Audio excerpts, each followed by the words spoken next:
2018, United Way spoke to hundreds of people around our community to ask them what their aspirations were. And we heard 8 major themes that could be distilled down to one statement. People wanted to live in a more connected and inclusive community. They wanted to feel like they were a part of something that was bigger than just themselves, and that they weren't in it, whatever their it was, alone. And here we are, 4 years later, asking folks in our community the same question. And guess what we're hearing? The same thing, but even more pronounced. But here's the rub. We want to be in a more connected and inclusive community, yet it feels like we're in a world that's more disconnected and divisive and divided, more so than ever. But is that really the case? Is that really the world that we live in? Or is that just what our society is trying to convince us of? So Rich's message today comes from his new report entitled Civic Virus, Why Polarization is a Misdiagnosis. And there are copies of that report on your table, and there are more that you can take with you when you leave. Because that's the word that we all keep hearing and keep using, isn't it? Polarization. And we keep thinking that we're more polarized than ever. But Rich's message for us today is going to turn that notion on its head. And we are really grateful that you're all here to hear it with us this morning. In developing this report, Rich and his team talked to people across the country, and what they heard is very similar to what we've been hearing locally. Hold on, I have a few passages I want to share with you. From the report, it says, what is happening is rooted much less in polarization and much more in the human need for community and belonging. But right now, people feel too threatened to expand their current tribes to include people who may be a bit different from them. And another section says, so this is the mood of Americans. Many are desperately feeling a deep sense of isolation and loneliness. And the only place they seem to be able to find safety and security is by joining fractured groups. What they really want is acceptance and validation as part of a larger community. So as I read through the Civic Virus report, I found myself and my thoughts reflected in the pages. The people who are quoted were giving words to the things that I was feeling in my own heart. But I also found areas of conviction where I realized that some things that I had been doing and saying had been perpetuating this notion of polarization. So why are we here, and what can we learn from this report and from Rich's message? And where do we go from here? That's what we're all here to find out. So thank you for joining us, and I would like to introduce Lisa Cripps from the Berrien Community Foundation and thank the foundation for their partnership with United Way in bringing Rich here this morning. So Rachel and I absolutely didn't coordinate this. She said, fill in whatever I didn't say.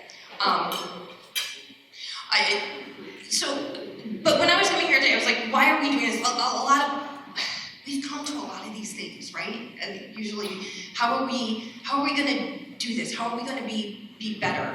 And I read Rich's first book, and I was really intrigued by the notion of bringing him here, and how can he help us? How can he talk to us? And then I started thinking about the why. About 10 months ago, NASA shot a rocket at the moonlet of Didymus. It's an asteroid. I'm a nerd. Go with me here. Okay, so about 7 million miles away, there's an asteroid. Its name is Didymus, and it has a little moonlet that goes around it. Every 12 hours, it goes around it, and they shot a rocket at it. The moonlet has never done anything to us. It is not threatening to us. But they shot, and they, I don't know, duct taped a GoPro camera on it and shot it out there. And they hit it. They kept course correcting and they hit the moonlet. And the whole purpose of hitting the moonlet was to see, could we change, if we did all the math, if we did the work, could we change the trajectory of the little moonlet? and we still don't know if we've changed the trajectory of the moonlet. But this is kind of what that feels like to me. If we all maybe think a little bit differently, if we all are even just aware of things a little bit differently, can we change the trajectory? So with that, thank you for giving up your time. I know everybody is just so busy and we're working so hard. So thank you so much for taking this time to go on this little space journey with us. Good morning. Thank you all for coming today. My name is Heather Cole. I'm the Director of Advocacy and Public Innovation at United Way. We've been working towards becoming a more impactful organization and really turned outward and focusing on our community's aspirations for a few years. And it's been challenging and it's been really rewarding. So we're just grateful to the team at the Harwood Institute for helping us along this path. You know, we're starting to build a stronger foundation for coming together and moving forward, as Rich says, on a more hopeful path. And we certainly hope you join us along that path as well. So there's a few different ways for you to engage with us today. So we'll have our live Q&A, and we hope you ask lots of really great questions, and we invite you to do so. We have QR codes on each of the tables, the blue ones. We'll take you to a really quick survey that will let us know the kind of community you want to live in and really give us some ideas of how we can move forward together to achieve that aspiration. And then at the end of today's event, we have an opportunity for you to share your stories with us in a quick 30-second video or a photo, and our marketing team will be at the photo booth to help you give us your stories and share what you think with us. And we have, as an incentive to hopefully encourage you to do so, we have 5 sets of books of Rich's that we're giving away that we'll do a drawing for, both Stepping Forward and Unleashing Impact for those who participate in sharing their story with us today. So again, I'm tremendously grateful to Rich and his team at the Harwood Institute for helping us step forward, continuing to offer support to build more public innovators in Southwest Michigan as well. So, Rich Harwood is the president and founder of the Harwood Institute for Public Innovation. He's devoted his career to revitalizing the nation's hardest hit communities, transforming the world's largest organizations, and reconnecting institutions like newsrooms and schools to society. In 1988, after working on more than 20 political campaigns, attending Skidmore College and Princeton University, being named a Harry S. Truman Scholar, and working for 2 highly respected nonprofits, Rich founded the Harwood Institute when he was just 27 years old.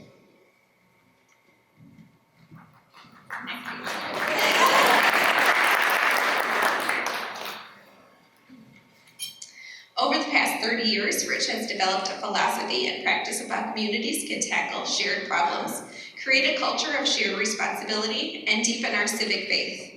The Harwood practice of turning outward has spread to all 50 states and is being used in 40 countries. His experience working on the ground to build capacity and coalitions for change gives him a unique, powerful insight on bridging divides and creating resilient communities. In Newton, Connecticut, after the massacre at Sandy Hook Elementary School, Rich led the process for the community to collectively decide the fate of the school building. An inspiring and sought-after speaker, Rich regularly keynotes major conferences and events. He has written 6 books, including the Amazon bestseller Stepping Forward and the newly released Unleashed, a proven way communities can spread change and make hope real for all. He has authored scores of articles, numerous reports, and regularly appears on national media, including NPR and MSNBC's Meet the Press Daily, CNN, PBS NewsHour, C-SPAN local media, and is a regular contributor to The Christian Citizen. Today, Rich is spreading a vision for what it takes to create an America that reflects the best in us and the best of us. In his groundbreaking new report, Civic Virus, Why Polarization Is a Misdiagnosis, Rich explains what's really going on in America and how we can get on a more practical and hopeful path forward. So welcome, Rich Harwood.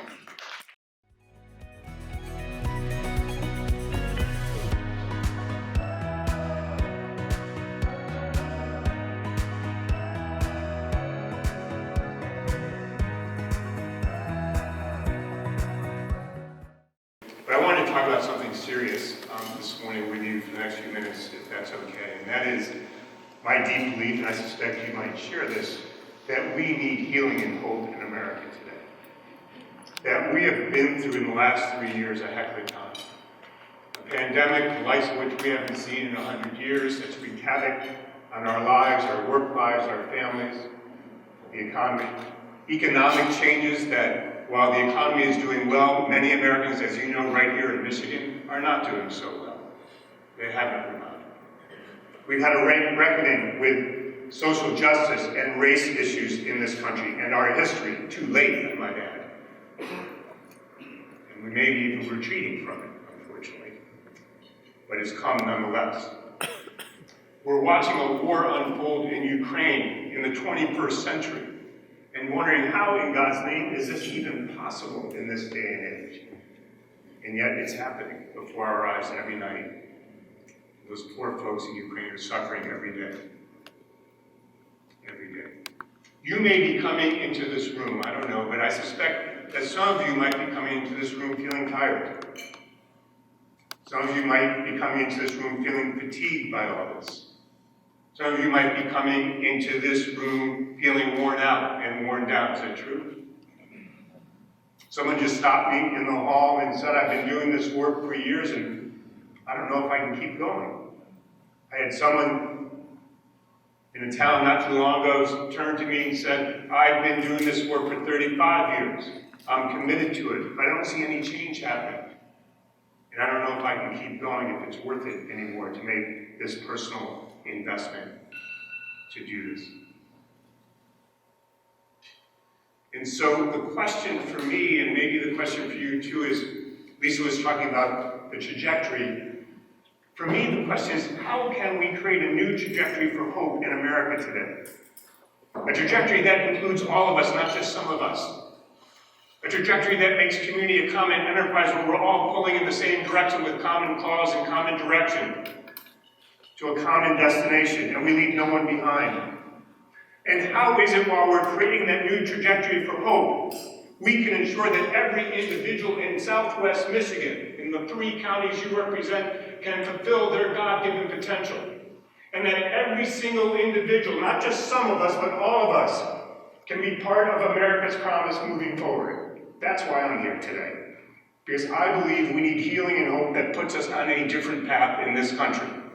Now, there are some who tell us that that's not possible in America today.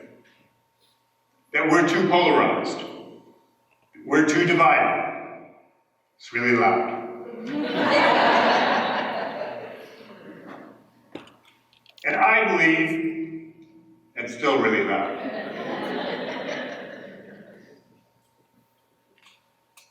I believe that this notion of polarization has become an explanation and an excuse for inaction in our communities and the country. I spent a year traveling the country talking to Americans from all walks of life, people in rural western Kansas, the smallest town you can possibly imagine, to people in Houston, in New Orleans, to people in Eugene, Oregon, to people in Spartanburg, South Carolina, one of the most conservative towns in America, to people in Stamford, Connecticut, where I just spoke a number of weeks ago. And it's interesting, when you take the transcripts of what they said and you tear off or erase the names of their communities and their references to their local towns, these areas that are so different from one another, in red states and blue states, in the Midwest, in the South, everywhere across our country, when you erase all their names, their quotes are almost verbatim the same. You can't tell me that we're that divided when people across the country have told me in transcripts, I've got them in my office if you want to see them. They said verbatim the very same things from place to place about what's happening and what they want for their lives. I actually think there's something more profound happening in our country than polarization. Much more profound. I also think it's more actionable. That's the good news. That's the good news. So I just want to mention 3 quick points. This doesn't mean you don't have to read the report. But 3 quick points from the report that I just want to highlight about what Americans are telling us is going on in our lives, in their lives. The first is this: they told us we are separating and segregating ourselves from one another. We are saying all these things that I'm going to tell you started long before COVID, so don't think this just happened in the last 3 years. I've been tracking this for 40 years. I can show you the origins of this from 30, 40 years ago. But it's now so acute, as you know. So number one, we are separating and segregating ourselves from one another because our anxiety levels are so high. Our fear of one another is so great. And now we're making quick judgments about each other based on things like, do you wear a Black Lives Matter t-shirt? I know who you are then. Do you wear a red Donald Trump hat? Well, I must know everything about you. Do you have a bumper sticker on your car that says, "Honk for Jesus"? I know everything about you. But you have to ask, what do we really know about each other? Other than some stereotypes and some preconceived biases. And what our conversations told us is, we're pretty wrong about each other. A lot. And we hold much more in common than that which divides us. Number two, our leaders, many of our leaders, the news media, social media, and national groups that descend on local communities like you've seen here under school board debates, they are intentionally manufacturing and stoking polarization for their own gain. Sound familiar?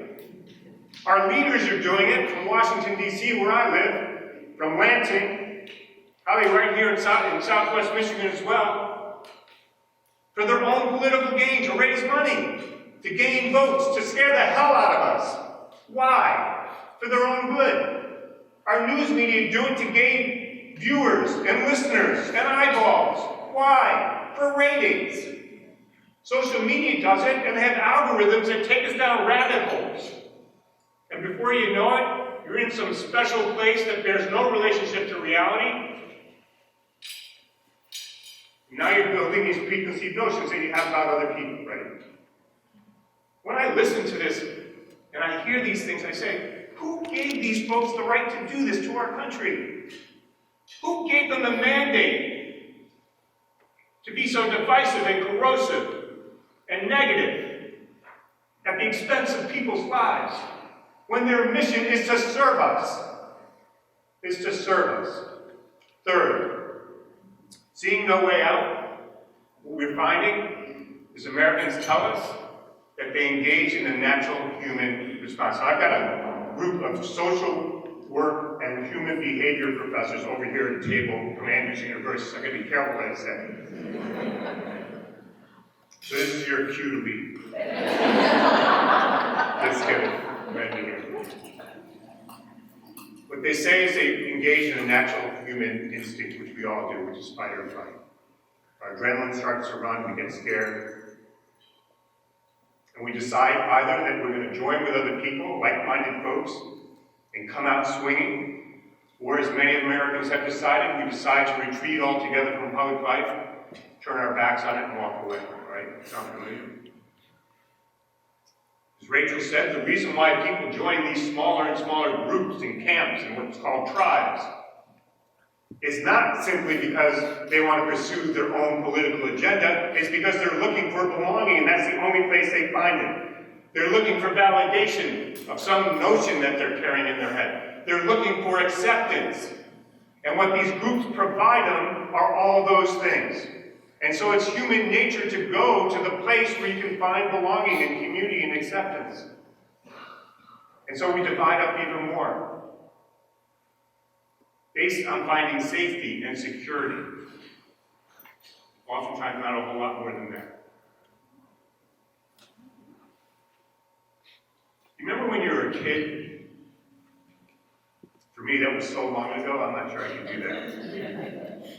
But remember when you were a kid and you went to the fair? Someone was just here with the youth fair at that time. And you went to a house of mirrors. You remember that? And remember when you're young, right? 5, 7, 8, 10, 15. You remember the feeling you got in your gut when you couldn't find the way out? Remember that feeling? Scary feeling, isn't it? One of the worst feelings in the world is feeling trapped. Right? Your adrenaline starts to run, you start to panic, you gain anxiety and stress. Well, the best analogy I have for how Americans feel right now is that we're in a house of mirrors. We know there's a door, but we can't find it. And every window and door we find is slammed shut. And there's no way out of this mess. The challenge that we face is not polarization so much as it is a social and psychological dilemma of isolation, anxiety, fear of one another, and no way out. But I'm here to say that there is a way out. That there is a way out. I gain hope not because I read it in a book, not because I've written 4 or 5 books with the word hope in the title, which I hope to God you will buy someday. That day, no better day than today. But because I've seen people create this hope in communities and in their lives. Just recently, just a handful of months ago, we were working in Reading, Pennsylvania. We're still there. 10 years ago, it was named the poorest community in all of America. It was once predominantly white, working class, manufacturing. It is now over 60% Hispanic. Unless you think it's more homogeneous than it was then, it's actually more diverse because folks come from 6 or 7 different countries with different dialects, different customs, different cultures, right? So it's actually more diverse now than ever before in its history. And we were there working with them on whether or not they could create a community-driven, community-led agenda on education for all children, and especially to reduce inequities and disparities in the community. And mind you, we did this work at the very same time that I know you've experienced that there have been school board upheavals and recalls. There have been book bannings. Right? There have been arguments over wearing masks in schools. You've all experienced that here in Southwest Michigan. See the superintendent from St. Joe here. I'm sure you've experienced this. They produce a common shared agenda to reform education, not just their schools, but to create a shared responsibility in the community to move this community forward. And not only did they create this, I can send you the document, not only did they create this at the time of all these things happening in the country, they decided to take action on it. So they formed 3 cross-sector teams to work on English as a second language, after-school programs, and early childhood. And not only that, we had a national funder who wanted to fund the whole second phase, which was wildly expensive. But 3 local funders stepped forward and said, we don't want national money, we want to do this ourselves. So they provided the largest grants they've ever provided in the history of their organizations. Sorry, this is not to get money from you. This is in the history of their organizations to fund the Institute and their local work so that we could work on this shared agenda moving forward. Remember, this was at the very same time this stuff was going on all across the country and in Reading. It's possible, it can happen. Now, if you don't believe me, we were working in Clarksville, Tennessee at the very same time. One of the fastest growing communities in America. And they produced their shared agenda, and they're acting on it now. And if you don't believe me with that, we were working in Lexington and Fayette County, Kentucky at the very same time. And they also produced an agenda, and they also are working on it. And so it just goes to show, if we can change the way we engage with one another, if we can get focused on building something productive together, we can create a community-led agenda on education and equity. We don't have to be afraid of it. We can do it, it's happening. So 2 women, they're not nurses, they're not doctors, they're not clinicians, just 2 ordinary folks, were sitting in church one day and they heard about a conference in another town in Kentucky about drug abuse and addiction and how to deal with it. So they went to it on their own dime. Just 2 women, both of whom were in recovery themselves. And they learned that they could create a program. They learned that they could develop coaches in their community to meet people at the emergency room. You know who those coaches are? They're folks who were in recovery themselves. Why is that so important? Because so many of you, when I was going around, said we lack empathy in this world today. So people would meet others who overdosed on drugs in the emergency room. They had empathy, they had understanding, they knew what this journey was about. And And they not only helped them detox, but what did they do? They followed them out of the emergency room when they left. They found a way to help them find a job. They helped build a social network around them. They made sure they went to treatment and stayed in treatment. All the things we know are critical to whether or not people recover, right? We know all these things. But they did them, that's the point. And not only did they do them so well, it worked so well that they got funding to create a storefront in town so that people could come in and get job training, job assistance, financial literacy skills, or just find a loving person to put their arm. And not only that, the healthcare system that had rejected them before came to them now and said, you guys have figured something out, or you women have figured something out. Will you train our doctors and our nurses and our clinicians in how to do what you do? So now they're training all these professionals. These are 2 women, no degrees in any of this. They figured it out. My point is this. We have so many innate capacities in our community that we don't even see and tap, that are here to work if they feel inspired and if there's a pathway forward for them. It's happening all across the country. I'm sure it's happening here. But it seems to me that this should give us hope, that there are so many people who have something to offer, not because they have a special degree or a title or they work in an organization, but because they have natural talents themselves. Third and last point of hope I want to mention. It goes back to Newtown, Connecticut, that was mentioned in the intro.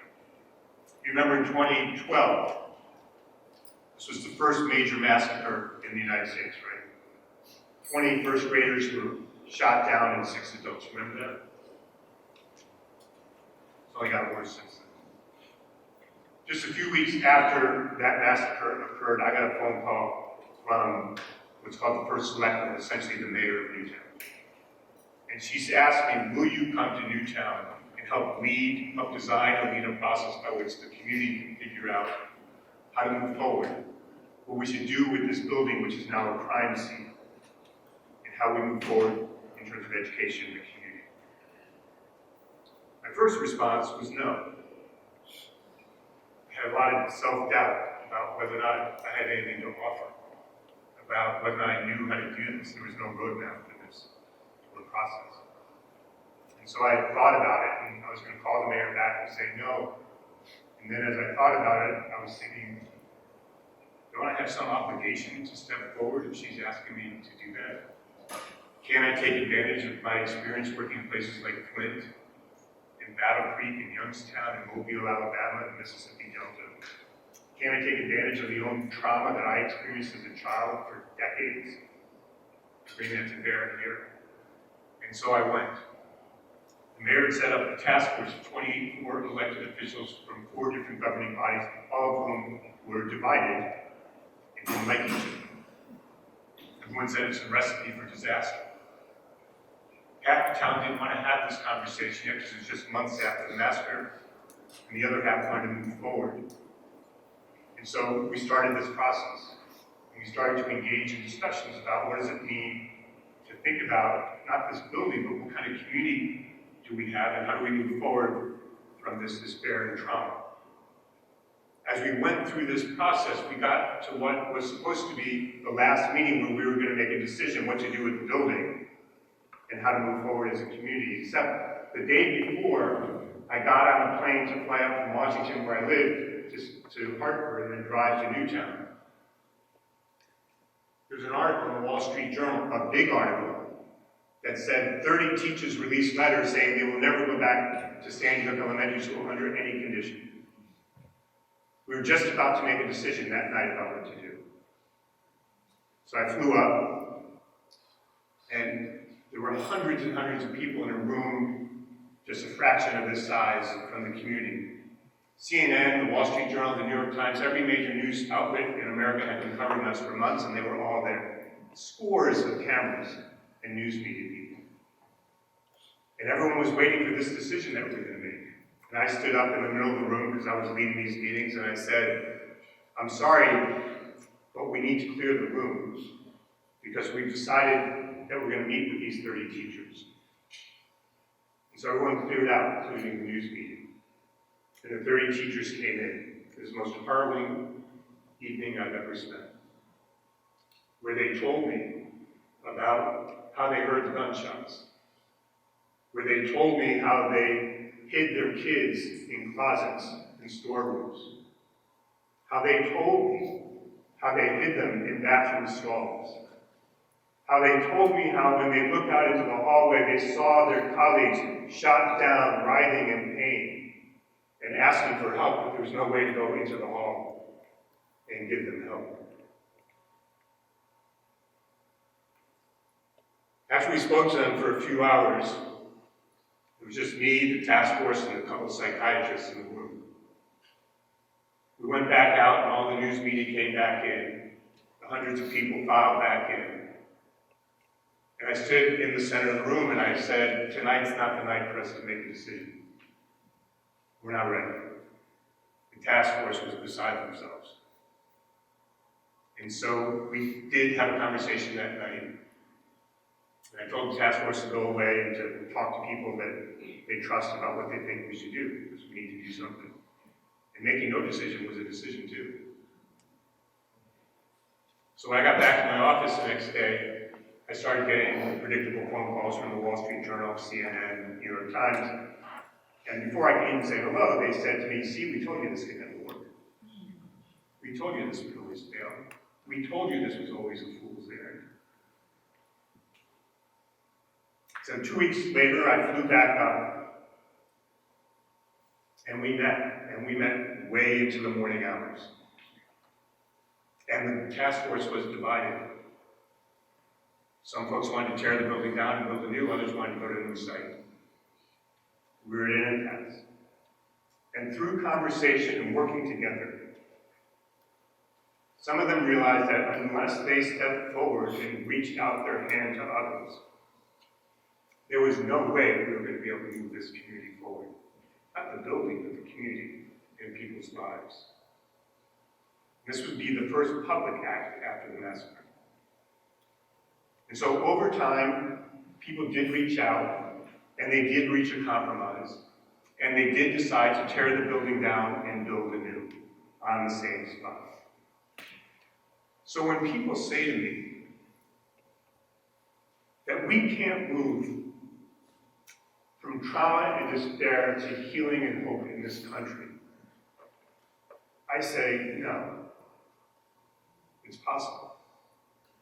It's possible if we have the courage and the humility and the vulnerability to step forward and reach out to one another, and to realize that we can't move forward unless we move forward together. Not if we really believe community has to be a common enterprise. And so I want to talk for a few minutes about not what we need to do, but how we need to do it. Because I've come to believe that how we do the work in community is as important as what we do. You still with me? So I want to mention a handful of things, so I'll try to do them quickly. Just critical things I think if you want to move Southwest Michigan forward, we need to pay attention to. And if we want to move this country forward, we need to pay attention to. The first one is this: we are awash, our public discourse is awash in negativity today, right? It's awash in negativity. Half the time we don't even engage people. Most of the time we don't engage people in our communities. But when we do decide to engage people, we tend to make two mistakes that take us down the wrong path and actually undermine a new trajectory for hope. One, we ask people what their problems in their lives are. Do you ever do that? And you get a long laundry list of what's wrong. Complaints, claims, right?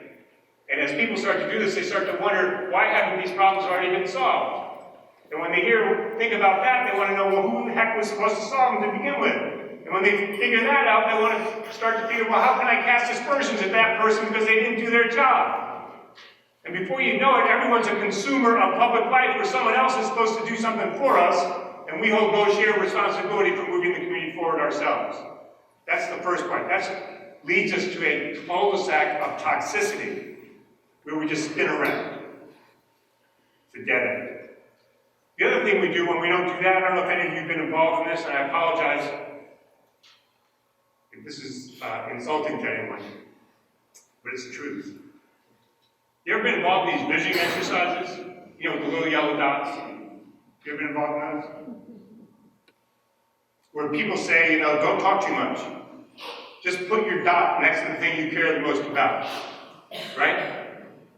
And then all of a sudden, out of that experience comes this long report, usually in 4 colors, right? Glossy paper. I'm not talking about the report on your table right now. Don't get confused on it. But it comes out in glossy paper, 4 colors, saddle stitch. They usually have 1,000 recommendations, and they name 15 or 300 task forces to work on stuff. Right? Sound familiar? Have you ever noticed what happens to those reports and those processes? Sit on a shelf, not a hell of a lot. Have you ever wondered why? There's lots of reasons why. I just want to give you one. Because no person in America is interested in utopia. Those visions are utopian visions. Some dream about turning Flint, Michigan into Palo Alto. And that was partly what was going on when we were working there. And I was like, you're crazy, it's not happening. But something else can happen in this community. Something else can happen. And so, people don't want utopian visions that are not relevant in their lives. Like the single mom who has 2 kids and wants to know whether or not her kids are going to be able to go to a good public school tomorrow. And someone's going to care about them and teach them they can come home safely. And there's a loving adult at home for them, right? That's what people want to know. So if that's what we're interested in, I think we need to focus on what we call our shared aspirations. Think about it. Our shared aspirations. When someone tells you their shared aspirations for the community, it always comes from their gut. It's always something that matters to them. It's also always something that people can act on, that is actionable, doable, and achievable. Try it. It always happens. Here's the other thing when we get people together to express their shared aspirations. People who believe, who have been told they're polarized and share nothing in common, all of a sudden realize, oh, we're actually talking about the same things. Oh, we have similar aspirations. Oh, we want to move our community in similar ways forward. We don't agree on everything. That's utopian. And we disagree on some things, vehemently. But there are some things we do agree on that we can start to move on. And when people talk about their shared aspirations, they feel connected to something larger than just themselves. And we are implicated in seeing these shared aspirations because no one organization, no one group, no one leader can achieve these on their own. We need each other. So for those of you who lead organizations, this is a message as much for you as for folks who live in Southwest Michigan. We can't do it on our own, and you can't do it on your own. We need each other to work on these challenges. We need each other. But here's the thing. Too many people in our communities, I don't know if this is true here, too many people in our communities feel left out and left behind. They don't think we give a damn about them. We don't engage them because they look different than us. We don't engage them because they speak a different language than us. We don't engage them because they're in a different part of the county than us. We don't engage them because we're afraid what the heck they're going to tell us. That they may think we need to do something differently than what we're doing. Right? We have to learn how to engage people. Authentically engage people. And I can tell you all sorts of things about engagement process, but here's what I want to leave you with when it comes to moving past this negative public discourse we have. There's a simple, what I call dignity equation we need to know. Simple dignity equation. People want to know whether or not we know what matters to them. When they believe that we don't know what matters to them, we ostensibly have denied their reality. When we've denied their reality, we have stripped them of their dignity. When you strip an individual of their dignity, it's game over. That's how so many Americans feel today. That's how so many folks in Southwest Michigan, I would bet, feel today. Do you believe in dignity? Not a rhetorical question. We give good lip service to it in this country. But if you believe in dignity, then we need to authentically engage people to understand what matters to them, what their lived experiences are, what the reality is, and what that means for our work. It's a basic fundamental thing we do. If we don't do that, it's not worth doing anything else. Two, talk is not enough. Talk is not enough. We're not going to talk our way out of the challenges we face right now. We've got to learn how to build things together. Not just so that we can take action, but because when we build things together, we begin to see each other. We begin to realize that you and I, and all of us, have unique talents that we're bringing to the table. We start to see that we have a sense of humor, hopefully. We start to see that we can do things by ourselves together that we could never have done by ourselves. We gain trust by someone simply holding a ladder for us as we climb up it. In other words, we get to see our shared humanity at a time when our shared humanity is being stripped out of society. So it's not just the action we need to do, it's how we do it. And the action is important because as soon as people begin to gain a greater sense of personal agency, they gain a greater sense of control over their lives and they feel more secure. And helping people gain more agency in their lives is critical to where we are right now. It's not just doing things for people, it's doing things with people that we need to start thinking more about. Third, we need to think about how change actually happens. Now, I don't know about you, have you all done theories of change? You know, those things you put on a whiteboard or flip charts, they're usually pretty complicated. Funders usually want them, sorry, funders. Right? They want to know what's going to happen 10 years from now. You usually don't know what's going to happen 2 weeks from now. You ever do those? You ever wonder why they don't work? Because they're not rooted in reality. They're rooted in another utopian vision about how change should happen. Well, I don't know about you, I'm not interested in how change should happen. I'm interested in how change can happen. And here's how change happened. We did a 30-year study of our work all across the country. And what we found is that in almost every case, this is what's in my book Unleashed, in every case, the action started with a small action that was actionable, doable, and achievable. And in almost every case, that action led to catalyzing a chain reaction of actions that spread and rippled out across the community. And if you stuck with it, you could actually spread it like a positive contagion in your community. It wasn't a theory of change. It was being highly intentional, being open to serendipity, and being opportunistic when opportunities presented themselves to you. But it didn't mean that you knew exactly how everything was going to play out, because I don't know about you, I've never seen anything play out that way. Have you? So why do we keep thinking it's going to happen? Because it distorts what we do. So I think one of the things we need to learn how to do if we want to engage in healing and hope in the country and in our communities is learn how to catalyze these chain reactions and grow them over time. And it's not as hard as you think. It's actually easier than following those theories of change. It's actually easier. Fourth, I love services and programs. We've got the Salvation Army here, we have domestic abuse folks here, we have lots of you deal with services and programs, right? We need them. So what I'm about to say after this is not intended to say we don't need them, we desperately need them. And we probably need more of them, right? And they need to be a better resource. But here's the thing. What I found in communities is we not only need services and programs, we need catalytic boundary standards. Organizations, groups, networks, leaders who know how to bring people together across dividing lines and catalyze shared action moving forward.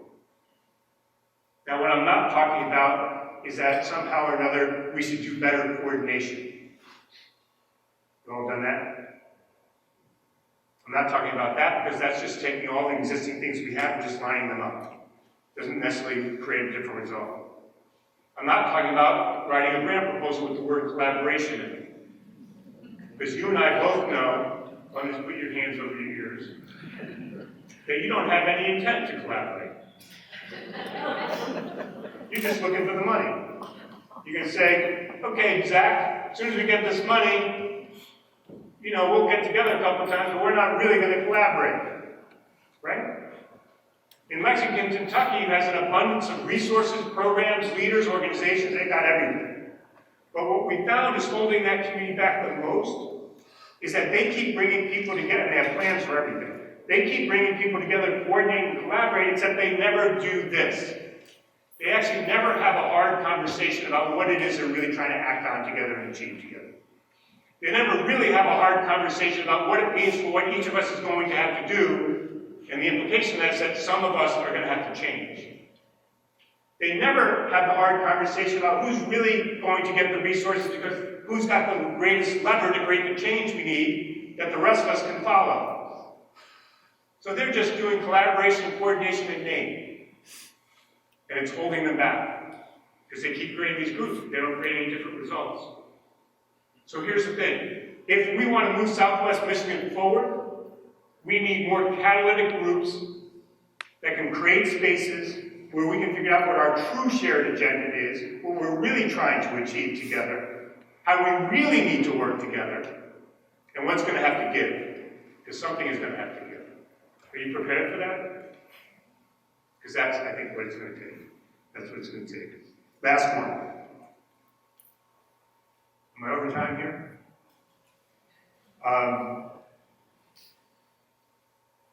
We have these negative and gray narratives in our communities that hold us back and hold us down. I don't know if you have them here. In some communities I've worked in, it's like we're waiting for the next mayor to go get elected because he or she's going to save us. In some communities like Las Vegas, Tornado, the thing that came up was, I'm for me and you're for me. I'm for me and you're for me. In Youngstown, Ohio, it was, we're waiting for the knight on a white horse to come save us. In Flint, it was, no one gives a damn about us. In Jackson, Mississippi, where we're working right now, if you follow that news, is that we're screwed and doomed. It's the narrative people are carrying around with us. It's the narrative. Every community has these narratives. Every community. We pass them along to each other, right? You know the narratives in your head that you carry around with you? The tapes. I can't do this job. My boss isn't going to support me. I'm not going to be able to do this. I don't know how to do this. The narrative I had when the Newtown mayor called me. These are collective shared narratives that communities have, that we reinforce over and over again by telling each other stories about what's wrong and how bad it is.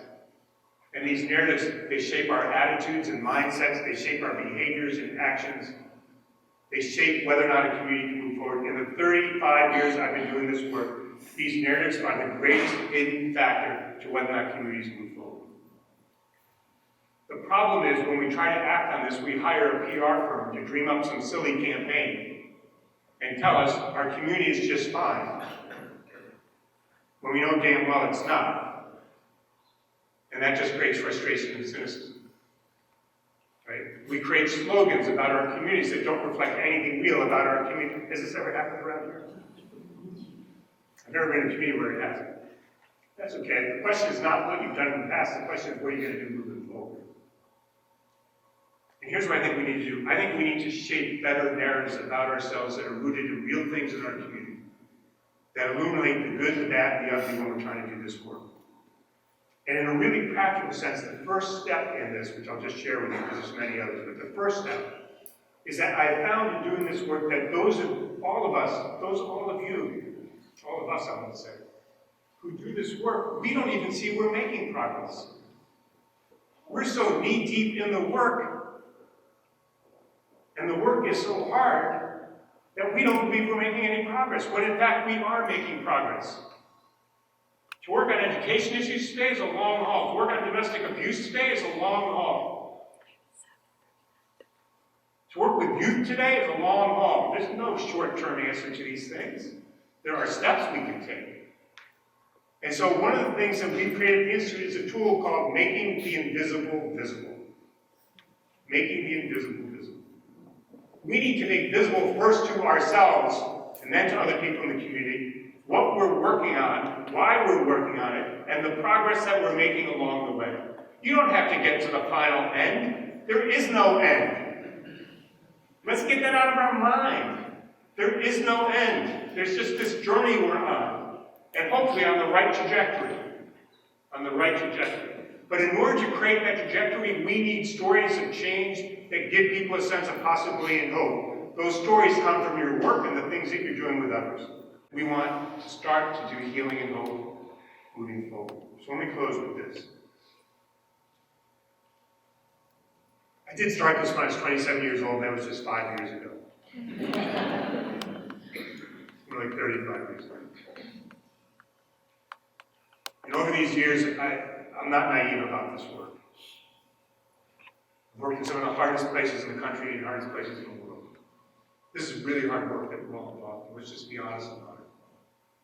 And I don't believe that if one of us does something that's going to solve all the problems or challenges or meet everyone's aspirations here in Southwest Michigan or Michigan or the country. We do need national action on some challenges. We do. But here's the thing.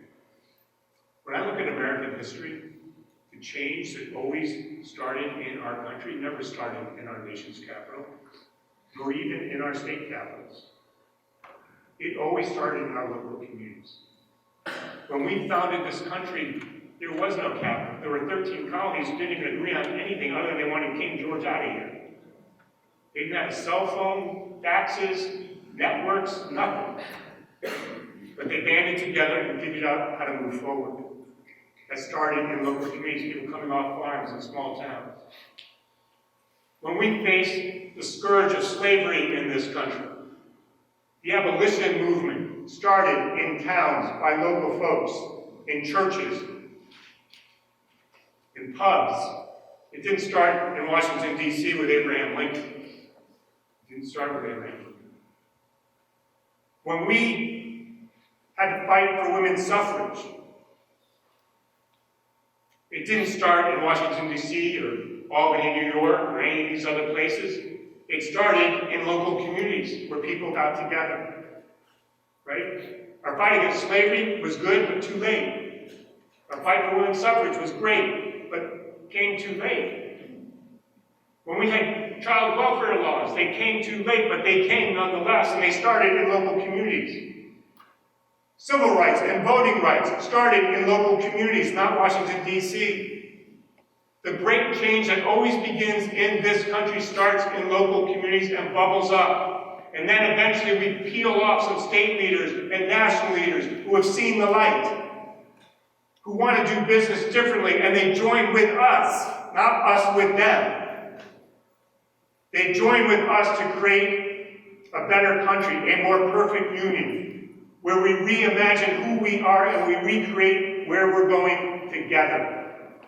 We face a fundamental choice in this country. Do you want to surrender to the calls about polarization, to the division, to the acrimony, to the hatred, to the evil that's being perpetrated in this country? Or do you want to step forward and get on a new trajectory for hope, where there's healing and hope, where everyone comes along, not just some of us, where we make community a real common enterprise, where we're pulling together, where we make shared responsibility part of our civic culture and the way in which we do business? It's not time to surrender, it's time to step forward. And we need each and every one of you to do that. Thanks so much for having me.